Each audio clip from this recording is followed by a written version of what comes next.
Welcome to 9 TV digital. నా పేరు కళ్యాణి. జర్నలిస్టుల సంక్షేమం ఫెడరేషన్ లక్ష్యం. జాతీయ జర్నలిస్టుల సంఘం ప్రధాన కార్యదర్శి గంట్ల శ్రీనుబాబు. ఇక వివరాల్లోకి వెళ్తే, విశాఖపట్నం జర్నలిస్టుల సంక్షేమ ఫెడరేషన్ లక్ష్యం అని జాతీయ జర్నలిస్టుల సంఘం ప్రధాన కార్యదర్శి గంట్ల శ్రీనుబాబు చెప్పారు.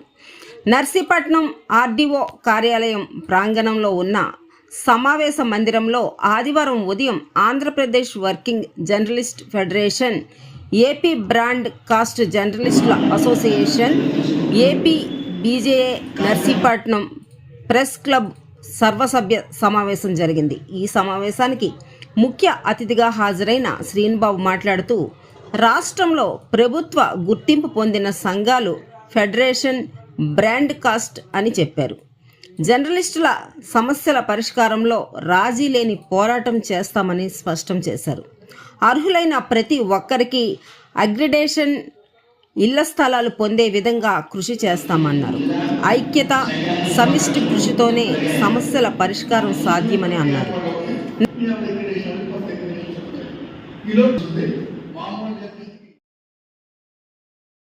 నర్సీపట్నం టౌన్ ఏజీ గోవిందరావు మాట్లాడుతూ, తనకు జర్నలిస్టులతో సత్సంబంధాలు ఉన్నాయని చెప్పారు. ఎప్పుడూ సోదరభావంతో ఉంటామని, సోషల్ మీడియాలో జరిగే తప్పుడు ప్రచారాలకు మీడియా అడ్డుకట్ట వేయాలని, ప్రజలను చైతన్యం చేసే బాధ్యత తీసుకోవాలని అన్నారు. సమావేశంలో విశాఖ జిల్లా అధ్యక్షులు పి నారాయణ మాట్లాడుతూ, ఫెడరేషన్ జర్నలిస్టులకు అండగా ఉంటుందన్నారు. యూనియన్ సభ్యత్వం తీసుకున్నప్పుడే ప్రశ్నించే హక్కు ఉంటుందన్నారు. అనకాపల్లి జిల్లా ఫెడరేషన్ అధ్యక్షులు బి వెంకటేష్ మాట్లాడుతూ, ఈ నెలలో అనకాపల్లిలో జిల్లా సమావేశం ఏర్పాటు చేస్తామని, జర్నలిస్టులంతా ఐక్యంగా ఉన్నప్పుడే మన సమస్యలు పరిష్కారం అవుతాయని అన్నారు. ప్రధాన కార్యదర్శి బి ఈశ్వరరావు మాట్లాడుతూ, ఉమ్మడి విశాఖ జిల్లాలో ఫెడరేషన్ బలంగా ఉందన్నారు. జర్నలిస్టుల సంక్షేమంతో పాటు సమస్యల పరిష్కారానికి చిత్తశుద్ధితో పనిచేస్తున్నట్లు తెలిపారు. ఈ సందర్భంగా జర్నలిస్టులు ఫెడరేషన్ బ్రాండ్ కాస్ట్ నాయకులు ఆత్మీయ సత్కారం చేశారు. అనంతరం సంక్రాంతి పర్వదినం సందర్భంగా జర్నలిస్టులకు నూతన వస్త్రాలు, స్వీట్స్ పంపిణీ చేశారు.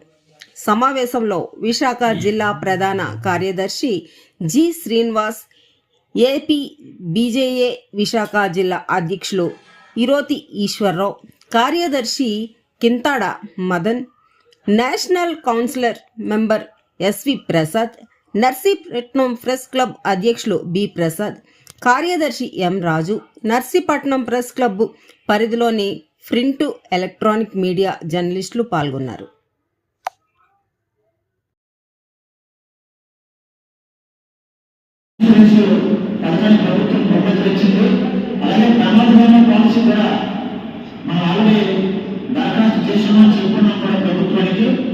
కాబట్టి మీ అందరూ కూడా మీకు ఒకటే మాట ఉంటే సంక్షేమం అందుతుంది అనుకుంటే మీరు మాట ఉండొచ్చు. లేని పక్షంలో మీకు నిర్మాణంగా మీరు ఏ యూనియన్లకైనా వెళ్ళి అక్కడ కొనసాగవచ్చు. ఇందులో బలవంతం ఏమీ లేదు.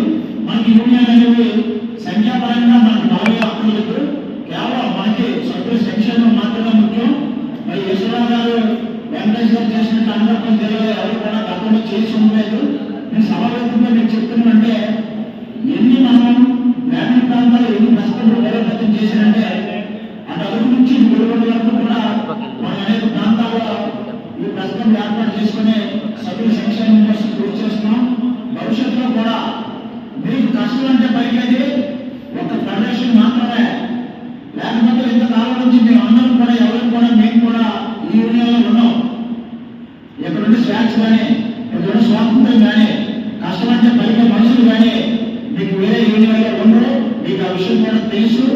కాబట్టి మీకు ఎప్పుడైనా సరే అర్ధరాత్రైనా, అపాత్రైనా, వృత్తిరీత్యా అయినా, కుటుంబ పరంగా అయినా, లేకపోతే మీకు ఇంకేదైనా పర్సనల్ సమస్య ఉన్నా సరే ఖచ్చితంగా మీరు చెప్తే ప్రజలంటే మేము అర్ధరాత్రి కూడా మేము వద్దుగా రావడానికి సిద్ధంగా ఉన్నాం. కేజీహెచ్ ఆసుపత్రి కరోనాలో ఎంతమందికి అవసరమైతే ప్రతిరోజు కూడా 5 గంటలు తీసుకుని అందుకు హెల్ప్ చేసాం. గ్రామీణ ప్రాంత అనకాపల్లి, నర్సీపట్నం జర్నలిస్టులు కూడా మేమే సాయం అందించాం. అలాగే ఎన్నో తప్పుడు కేసులు పెడితే నర్సీపట్నంలో కూడా తప్పుడు కేసులు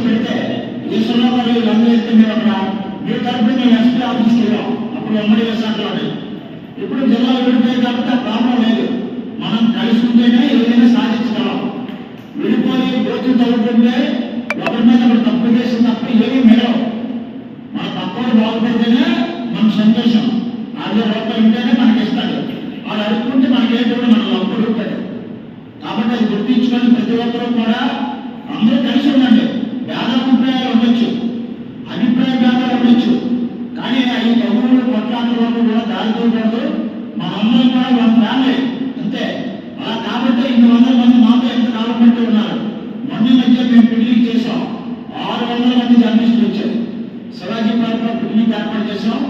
సిటీలో 600 మంది జర్నలిస్టులు వచ్చారు. ఏ యూనియన్ కూడా కనీసం దసరా సంబరాలు నిర్వహించలేదు, వనభోజనాలు వన సంబరాలు నిర్వహించలేదు, ఏ కార్యక్రమం కూడా నిర్వహించలేదు. హెల్మెట్ పంపిణీ చేసాం రోడ్డు ప్రమాదాలు జరగకుండా ఉండేందుకు. అదే ఈశ్వరరావు కూడా చెప్పి మీకు కూడా ఇక్కడ ఎంతమంది ఉన్నారో గ్రామీణ ప్రాంతాల్లో విశాఖపట్నం బస్ స్టాప్లో మీకు కూడా ఏదైనా సందర్భంలో హెల్మెట్లు అందించారు కూడా నాతో ఈశ్వరరావు మాట్లాడాడు. అలాగే మీకు ఇన్సూరెన్స్ చేయిస్తున్నాడు. అలాగే మీకు వెహికల్ ఇబ్బంది లేకుండా స్టిక్కర్లు అందజేస్తున్నాడు. అలాగే పండుగ వచ్చిందంటే మనకి పిలిచి స్వీట్ ఇస్తే చాలండి, డబ్బులు అక్కర్లేదు. పిలిచి మనకి కూడా ఒక యూనియన్ ఉంది. మనం కూడా కష్టం వస్తే మనకు తగ్గుతారు. మనకు కూడా ఏదైనా హాస్పిటల్ సమస్య వస్తే వైజాగ్లో మన యూనియన్లు ఉన్నారు. అలాగే రాష్ట్రంలో మన యూనియన్లు ఉన్నారు. ఢిల్లీలో మన యూనియన్లు ఉన్నారు. మనం ఢిల్లీలో ఎస్కే పాండే మన అధ్యక్షుడు, జాతీయ సంఘ అధ్యక్షుడు, ఆయన ఢిల్లీ జర్నలిస్ట్ ఆఫ్ యూనియన్ అధ్యక్షుడు కూడా. 13 రాష్ట్రాల జర్నలిస్టులతో మనం ఢిల్లీలో పటిష్టంగా ఉన్నాం. National unions of journalist. మొన్న హైదరాబాద్ ప్రెస్ క్లబ్ లో మన నేషనల్ యూనియన్స్ ఆఫ్ జర్నలిస్ట్ మన తరఫున మన పండిత నేతృత్వంలో ఆకుల అమలు గారు రాసిన